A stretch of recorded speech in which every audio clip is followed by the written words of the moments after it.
Good afternoon, everyone, and welcome to the channel. So today we're going to go ahead and be doing some maintenance on the Shelby. So there's a couple things that I have not done in a year. So it has been 1 year since I last uploaded a video on this.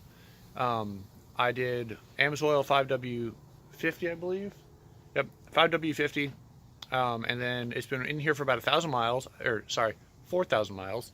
I did their signature series. This is well under their oil change interval. However, they suggest I believe it's as much as 12,000 miles, possibly more depending on your application, or a year. So a year has come and gone, and it's time to go ahead and do an oil change. While I'm at this, last year I did belts, plugs, and just about anything else, a transmission fluid, rear diff, and I want to go ahead and check out some of that stuff. Specifically, I want to do spark plugs and the oil change today.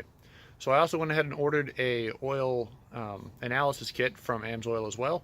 So I'm going to be taking a sample and sending it in. This video is not going to get uploaded for a little bit because I want to wait for that sample to come back and give you guys the results of how that whole thing came out.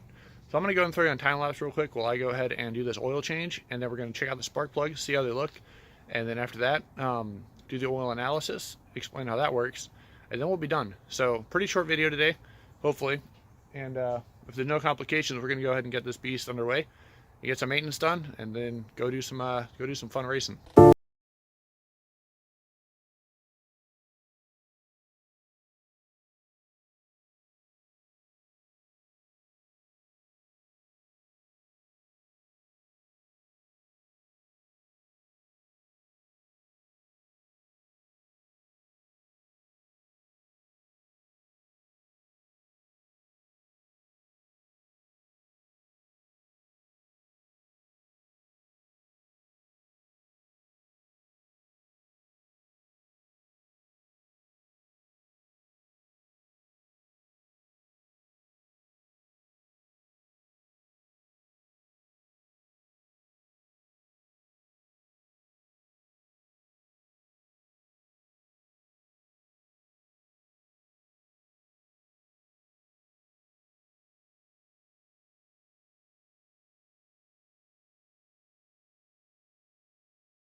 Alright guys, welcome back. So it's been a couple days now. Actually, it's been almost a week really since I started this video. And the reason I didn't continue is I wanted to make sure I got the oil analysis back, which I got today. So we're going to be going over that in just a minute. So I want to go over some other stuff I did to the car real quick while it was down. I did a whole bunch of stuff, and you're gonna hopefully be impressed just as much as I was. This thing came out great. So let me turn this camera around and I'll show you exactly what happened. Alrighty, so on the maintenance side of things, because it's been about a year since I've done really anything maintenance-wise to this. So first up, we started with the brake flush. On my last video, I did a cruise, and it was getting pretty... The brakes starting a little sketchy toward the end as far as stopping was going. I'm not sure the pedals felt kind of squishy and whatnot. So did a full flush of the brake system, and it feels way better now. The fluid, I'll throw in a picture, was terrible. I'm I really should have done this a long time ago. I kind of assumed the fluid was fine. Don't do that. Obviously it was not. So it feels a lot better. It's back to pretty much the very light yellow / clear, which is what it's supposed to be. Final clean my air filter. JLT, I went ahead and got a K&N kit and cleaned it up. The red oil didn't really stick to it super well compared to other filters I've seen, although on camera it looks pretty good, so it's good enough. Went ahead and did spark plugs, threw in another set of SP471s, kept at 0.028. All 8. It actually is running just a hair better than it was prior. I did a couple pulls the other day and it felt great. Not that the other ones were bad, but it definitely, I do notice the refresh just a bit. I'll throw in some pictures of the other plugs. Now, something that's been pissing me off is this back valve cover. So, for whatever reason, is not totally waterproof. And I don't know if water's coming down in here, how it's getting to this valve cover. But, right in here, there's a harness right there that runs underneath it for all the coil packs. And last year when I did this, there was water filled up about halfway up the boot on this side. And this year, there was not that much water, but there was still water in there, probably about a ½ inch on the bottom of that plug, and same thing on the other side.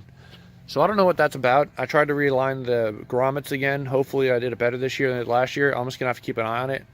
But all in all, car feels great. I'll throw in a picture of the plugs as well. And as you can see on this picture, the yellowing around the top of the plug is what is considered plug blow-by.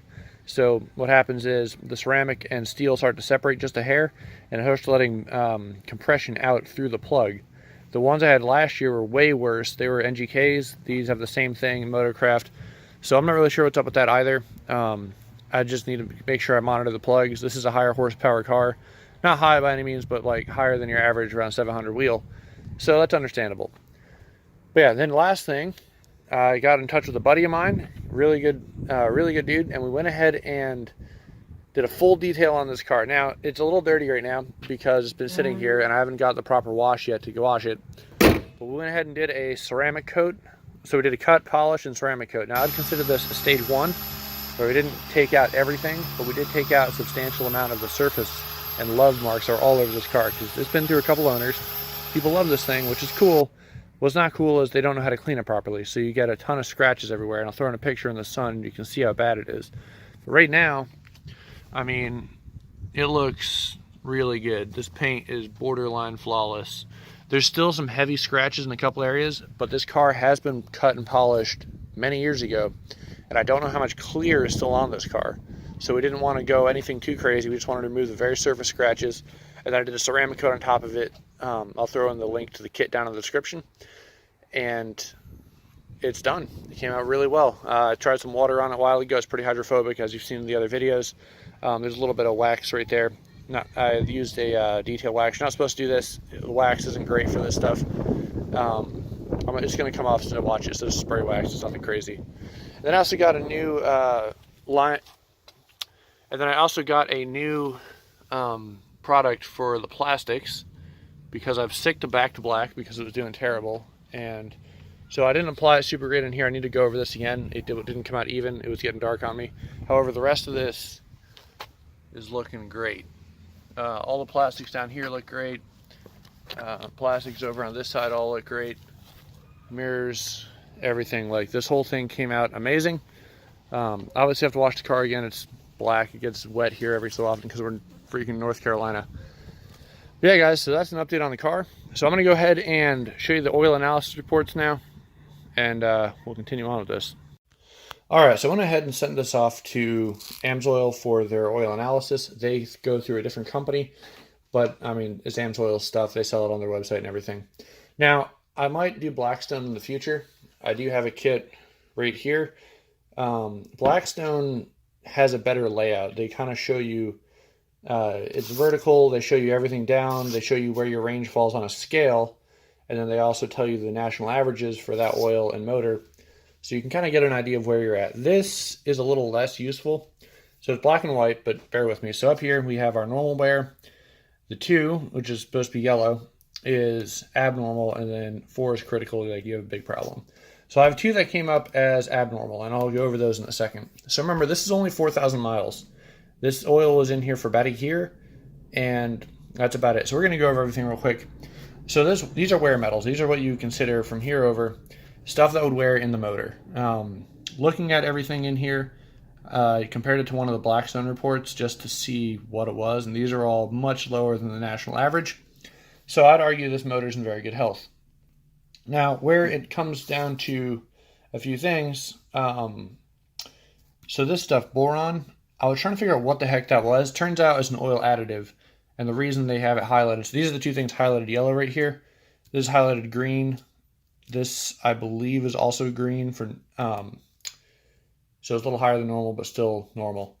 Anyway, so the boron's actually lower than it's supposed to be, and it's one of the additives to the oil. So 4,000 miles, I think, is what I'm going to be changing it at in the future, which is what I did this time, and it seems like everything came back pretty good. So it's one of these things they say right here, boron levels may naturally decline with use, so this is not a cause for concern. So noted.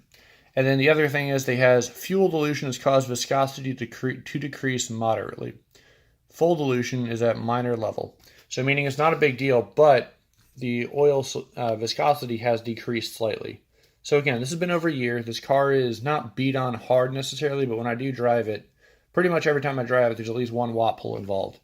So fuel dilution is something that naturally occurs. A little bit of fuel is going to get past the cylinders and get into the crankcase. And that's pretty much what happened. So this is in the green as normal. However, because it is in the crankcase, it did decrease viscosity just a little bit. So I don't think, because you want the most protection from the motor, I think I'm going to be going ahead and changing this at about this interval if it continues this wear. If I start drag racing hardcore, it might be even more often. Yeah, guys, this is the oil analysis report. Everything on the car seems very healthy. I don't have any issues, which is awesome. That's what I was worried about. I wanted to make sure everything was good, and it is. All right, so before I end this video off, obviously we can't end it without a cold start in here. So we're going to go ahead and do that real quick. Pardon the interior, it is a little dirty. Working on the exterior a whole bunch. Have not had a chance to do anything on the inside, but let's listen to this real quick.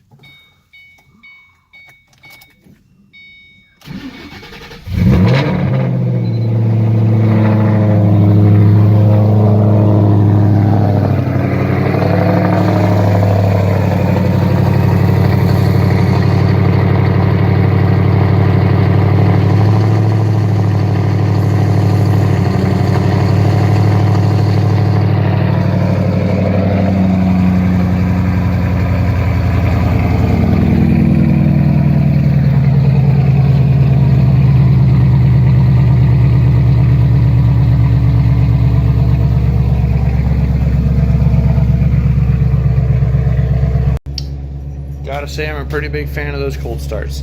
Also, I want to show you guys one more thing. So I went ahead and pulled out the plate that was causing clunking noises. So this is a strut mount. This particular one is a strut mount that allows for caster camber adjustment, or caster camber plates as some would call it.